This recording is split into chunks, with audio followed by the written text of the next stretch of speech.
everyone, welcome to Deep Talk, aka Diplomacy Talk.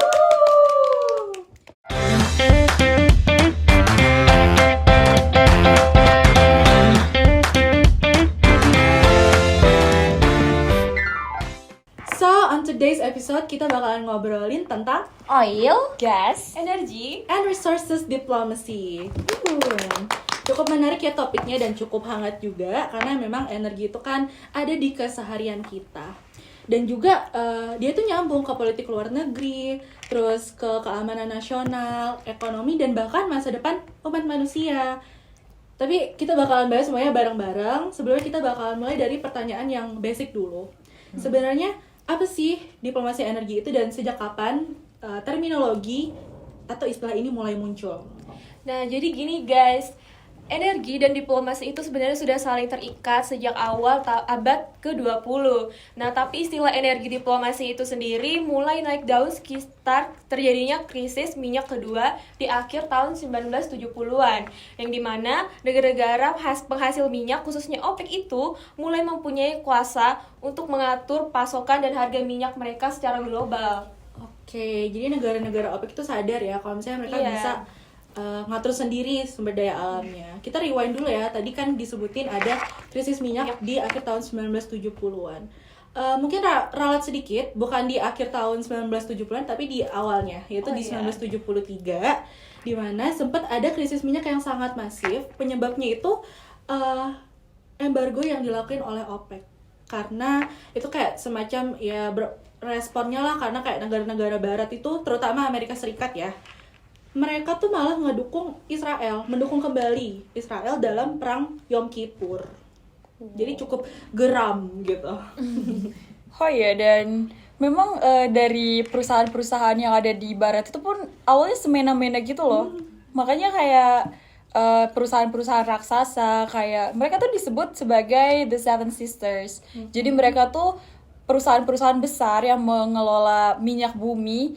Mereka seolah-olah menggampangkan negara-negara lain sehingga mereka tuh membuat kebijakan yang Merugikan ya? Iya, merugikan. Mereka tuh semena-mena bikin kebijakan dan buat harga sesuka hati gitu. Kayak si paling bos gitu ya. Iya. Nah, ngomong-ngomong juga bahas Seven Sister ini tadi, emang sih dunia-dunia itu udah mengklaim lah namanya. Kalau mereka ini emang semena-mena gitu loh buat netapin harga minyak di pasar dunia lah. Dan itu mereka tuh kayak tanpa memikirkan gitu loh usul-usulan dari negara-negara lain yang pengekspor minyak di dunia lain gitu loh. Nah, disitulah akhirnya pengekspor minyak di dunia-dunia lain ini kayak kayak nggak terima lah, kenapa sih bisa kebijakan itu tiba-tiba dan kok nggak ada kabar-kabaran lah dengan kita kayak gitu. Nah, disitulah akhirnya dari organisasi OPEC ini pun kayak akhirnya mengambil tindakan lah untuk mengatasi si Seven Sister ini. Nunjukin taringnya gitu ya. Iya, kayak unjuk gigi lah gitu. Nah, tadi ada yang menyebutkan OPEC ya. Sebenarnya OPEC ini apa sih? Ya, menarik ya. OPEC itu organisasi yang muncul karena ya tadi adanya negara-negara pengekspor minyak di dunia itu kayak sadar mereka ini dirugiin sama perusahaan-perusahaan itu yang semena-mena. Akhirnya OPEC dibentuklah tuh pada 19 September 1960 di Baghdad, Irak.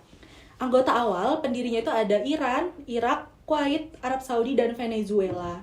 Yang mana mereka ini ya memang mempunyai pasokan minyak besar ya. Terus sampai sekarang juga OPEC itu anggotanya sudah ada sekitar 13 negara dan masih punya influence yang cukup besar di pasar minyak dunia. Nah, setelah embargo itu, negara-negara produsen ini mulai nasionalisasi aset-aset minyak mereka yang dimana menggantikan dominasi The Seven Sister. Jadi, kontrol produksi minyak itu tuh tergeser ke tangan negara. Misalnya lewat perusahaan kayak Saudi Aramco gitu. Tadi di-mention ya, di Seven Sisters. Boleh tahu nggak Seven Sisters itu ada siapa aja perusahaannya? Nah, jadi di The Seven Sisters itu ada Exxon, ada Texaco, Sokal, Gulf, British Petroleum, sama Shell. Oh, Shell. Aku isi bensin di Shell. Mahal ya, punya barat tuh. Nah, jadi ini ya, krisis minyak ini juga tuh kayak berpengaruh gitu ya, mengguncang ekonomi global. Kayak setelah yang disebutin tadi tuh, mulai negara-negara Arab masuk buat mendominasi pasar minyak. Di situ kayaknya Amerika tuh mulai sadar dan ngerasa kayak, kok bisa sih negara-negara lain yang nggak sebesar negara aku itu buat ngedominasi pasar yang cukup mumpuni gitu. Karena minyak dipakai di mana-mana kan ya. Iya. Kayak Amerika juga shock ya, kok bisa sih mereka berontak, aduh. Iya. Nah, ngomong-ngomong juga energi diplomasi ini sebenarnya lahir sih guys. Lahirnya tuh karena respon terhadap kebutuhan negara-negara gitu loh untuk mengamankan suplai energinya. Dan kebutuhan juga energi diplomasi ini nih akhirnya terpikirkan lah untuk digunakan sebagai alat diplomasi strategis politiknya di negara-negara gitu. Jadi masuk ke politik luar negeri Iya, ya. ini masuk. Jadi ini sebuah instrumen yang cukup penting karena dapat dikatakan juga bahwasanya energi diplomasi ini tuh sebuah upaya negara buat mastiin nih, make sure kalau misalnya keamanan negara mereka, khususnya di keamanan energi ya, itu aman lewat jalur-jalur diplomatik kayak ya negosiasi, terus bikin kerjasama jangka panjang ya, baik itu bilateral, bilateral ataupun multilateral. Ya, karena memang ya energi ini erat ikatannya dengan keamanan nasional dan ekonomi. Kenapa? Ya karena energi itu krusial buat perekonomian. Karena ya kita itu memang butuh sebagai sumber daya buat produksi, mobilitas, dan basically untuk perputaran uang juga, guys. Nah, makanya kalau misalkan suplai energi ini terganggu ataupun menurun, maka bisa mengakibatkan dampak di suatu negara itu bisa aja negara itu lumpuh gitu loh. Nah, makanya dengan lumpuhnya negara itu pasti menyentil aspek keamanan nasional juga, guys. Betul. Iya. Ekonomi kan memang sangat penting ya buat negara. Kalau ekonominya kesentil, lumpuh gitu, nggak bisa gerak, negara kocar-kacir, jelas masyarakatnya chaos, guys. Iya, dan itu pun ada kayak history case-nya yang kayak dulu-dulu gitu ya, kayak misalkan World War II, kayak krisis Suez, perang Irak-Iran dan sebagainya tuh kayak betul-betul supply energi ini tuh sangat berpengaruh gitu, sampai kalau memang bisa melumpuhkan sektor ekonominya gitu ya. Benar. Yang mana tadi ekonomi erat ikatannya kan sama energi. Iya. Oke, tadi kan kita udah bahas ya tentang minyak, energi segala macam. Itu kan ya kita tahu lah konteks yang kita omongin itu tentang energi fosil. Yang mana energi fosil itu super limited dan ya mungkin dalam beberapa tahun ke depan udah habis gitu. Jadi makanya dunia sekarang ini tuh udah ya mulai ninggalin energi fosil. Selain dia nggak sustainable, dia juga terbatas. Benar.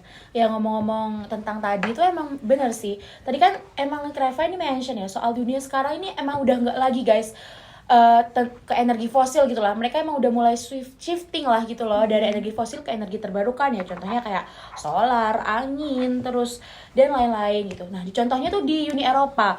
Jadi di Uni Eropa ini punya program yang ambisius gitu ya, kayak European Deal, Green Deal, terus RED II dan EUDR ini yang buat ngejar Z zero emission kayak gitu. Benar-benar. Jadi kayak yang mana kebijakan-kebijakan itu tuh berimplikasi lagi kepada ekonomi pasar internasional gitu. Karena kayak contoh ambil lah EUDR ya, itu tuh singkatan European Deforestation Free Regulation, di mana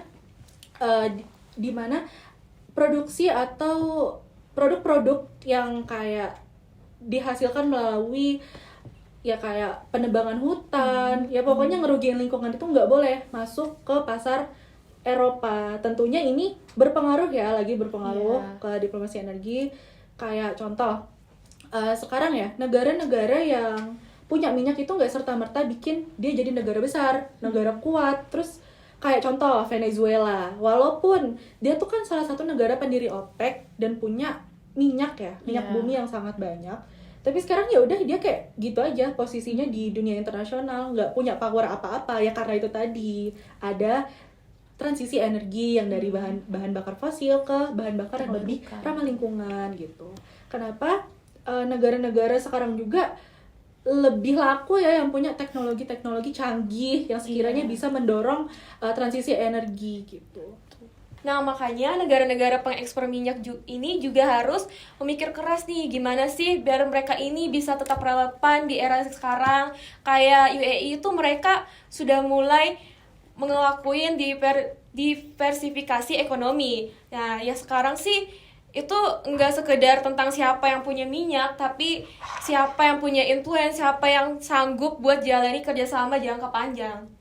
Oh iya betul banget sih. Ini justifikasi dari yang Arin jelasin tadi ya. Iya. Jadi data dari IRENA dan BNIF itu menunjukkan kalau misalkan 2050 sekitar 64 sampai 85% energi listrik global datang dari sumber terbarukan, yang artinya apa? Negara-negara yang mengunggulkan terkait dengan teknologi dan digitalisasinya itu bakal lebih unggul dibanding negara-negara yang mengandalkan ekspor minyak mentahnya aja. Lebih laku ya gitu. Iya. Lebih menguntungkan. Nah, kan satu ya. lagi nih guys, satu lagi ya. Energi terbarukan tuh apa ya? Lebih tersebar gitu lah secara geografis. Jadinya ketergantungan yang ketergantungan terhadap negara-negara tuh akhirnya bisa berkurang gitu. Nah, tapi tentu saja kan pasti ada tantangan lah ya. Nah, tantangannya tuh juga muncul, yaitu ketergantungan ke rare earth minerals yang justru tuh akhirnya terpusat gitu loh di segelintir negara kayak gitu. Itu tantangan baru yang muncul. Iya. Yang menarik ya, kayak ya itu tadi, karena ada transisi energi, mau nggak mau negara-negara pengekspor minyak yang cari nafkah lewat minyak bumi harus lebih kreatif lagi. Kayak disebutin tadi contohnya ada UAE udah mulai ngelakuin diversifikasi ekonomi. Oke, tadi kan ada dimension kalau semisalnya negara-negara pengekspor minyak itu harus lebih extra effort, apalagi di tatanan dunia yang sekarang ini sudah mulai sudah mulai sadar bahwasanya lingkungan itu penting untuk dijaga. Jadi ya mereka mulai bertransisi ke energi terbarukan. Nah, sekiranya nih buat negara-negara yang tadi cari nafkah itu lewat minyak bumi, sedangkan dunia sekarang udah mau ninggalin minyak bumi itu, bentuk diplomasi apa sih yang paling cocok, efektif buat mereka terapkan sebagai strategi diplomasinya itu? Sebenarnya diplomasi bilateral tuh cocok sih guys sebenarnya. Kayaknya ya bilateral diplomasi ini akan cocok dan bakal efektif gitu loh. Kalau negara-negara pengekspor minyak yang sekarang ini menjalin kerjasama lah dengan negara-negara yang akan menjadi pasar utama mereka gitu loh. Jadi kayak lebih fokus ke negara-negara yang tujuan ekspor utama mereka gitu utamanya, ya, terutama minyak gitu. bumi. Karena kayak pada dasarnya kan kerjasama bilateral tuh kayaknya lebih fleksibel gak sih kalau untuk kerjasama yang kayak gini, karena untuk menggabungkan banyak karakteristik negara di multilateral itu kayaknya lebih sulit dibanding kita menyatukan dua negara aja gitu. Jadi katanya dua negara aja ya, terus lebih gampang deal-dealannya juga karena bisa nyesuaiin karakteristik negara partner yang dituju gitu. Terus kayak contohnya itu ya, kayak di Gulf Cooperation Council udah mulai fokus jalin hubungan bilateral jangka panjang dengan negara-negara Asia kayak China, India, Jepang, dan Korea Selatan. Nah, bisa kita ambil contoh itu dari UAE, yang dimana mereka ini menjalin kerjasama strategi sama Cina melalui CNPC, sama India juga mereka ini melakukan investasi di proyek Ratnagiri, dan kerjasama dengan Korea Selatan dengan pengembangan teknologi nuklir. Bahkan UAE ini juga memperluas kerjasama di sektor AI dan teknologi guna memperkuat sektor energi masa depan mereka. Oke, tapi ya ingat ya teman-teman, walaupun tadi aku emang ngomong ya kayak lebih efektif mungkin bilateral diplomasi segala macam, tapi multilateral diplomasi ini tetap penting loh sebenarnya ya, karena ya buat ngatur standar global, iklim, dan juga perdagangan. Tetapi mungkin ya buat keamanan energi itu sendiri yang lebih spesifik dan mendalam tuh emang ya lebih to the point aja sih bilateral diplomasi ini daripada multilateral kayak gitu. Betul, aku setuju sih. Nah, dari obrolan-obrolan tadi tuh kita bisa tarik garis kesimpulannya bahwasanya memang dulu itu kan negara-negara yang penting suplai energinya aman, terus keamanan nasionalnya nggak terganggu, ekonominya juga nggak terganggu gitu, biar ya mereka tenang lah gitu ya, nggak ada ancaman eksternal gitu. Yang penting energi cukup gitu kan. Tapi seiring berkembangnya zaman, ternyata negara-negara tuh nggak cuma mentingin yang penting energi cukup, tapi juga udah mulai mempertimbangkan kondisi lingkungan. Dimana kalau kita terus-terus bersandar kepada minyak bumi yang ya kita tahu lah ya, dia itu memang limited banget, limited, dan ya mungkin dalam beberapa tahun ke depan akan habis. Makanya mulai muncullah agenda-agenda energi terbarukan. Jadi dunia sudah mulai transisi dari yang tadi energinya berasal dari fosil, sudah mulai itu mengembangkan teknologi-teknologi yang bisa mendorong transisi energi yang lebih sustainable dan ramah lingkungan. Makanya itu tuh jadi tantangan buat terutama ya negara-negara pengekspor minyak yang ya cari nafkahnya dari minyak bumi. Mau nggak mau mereka harus lebih kreatif, lebih ekstra lagi supaya bisa tetap eksis di dunia internasional. Nah, ya seperti yang kata Reva tadi tuh bener sih guys. Negara-negara yang sekarang ini harus pintar-pintar gitu loh buat nge-positioning dari negara mereka sendiri gitu loh. Bukan cuma mikirin siapa sih pengekspor minyak yang terbesar dan segala macam, tapi juga harus pintar-pintar ya buat mereka ngeadaptasi, bikin kreativitas lagi, inovatif sendiri gitu loh, biar mereka tuh bisa nyesuaiin gitu loh di pasar global, di dunia internasional tuh gimana zaman sekarang. Ya zaman sekarang mah apa gunanya kalau punya minyak ya? Kan Iya. sekarang udah si paling ramah lingkungan. Renewable Si paling energy. hijau-hijau. Iya. Jadi cukup ya, sampai situ aja pembahasan kita buat episode kali ini. Thank you all for watching. Sampai ketemu di episode selanjutnya. Dadah. Bye guys.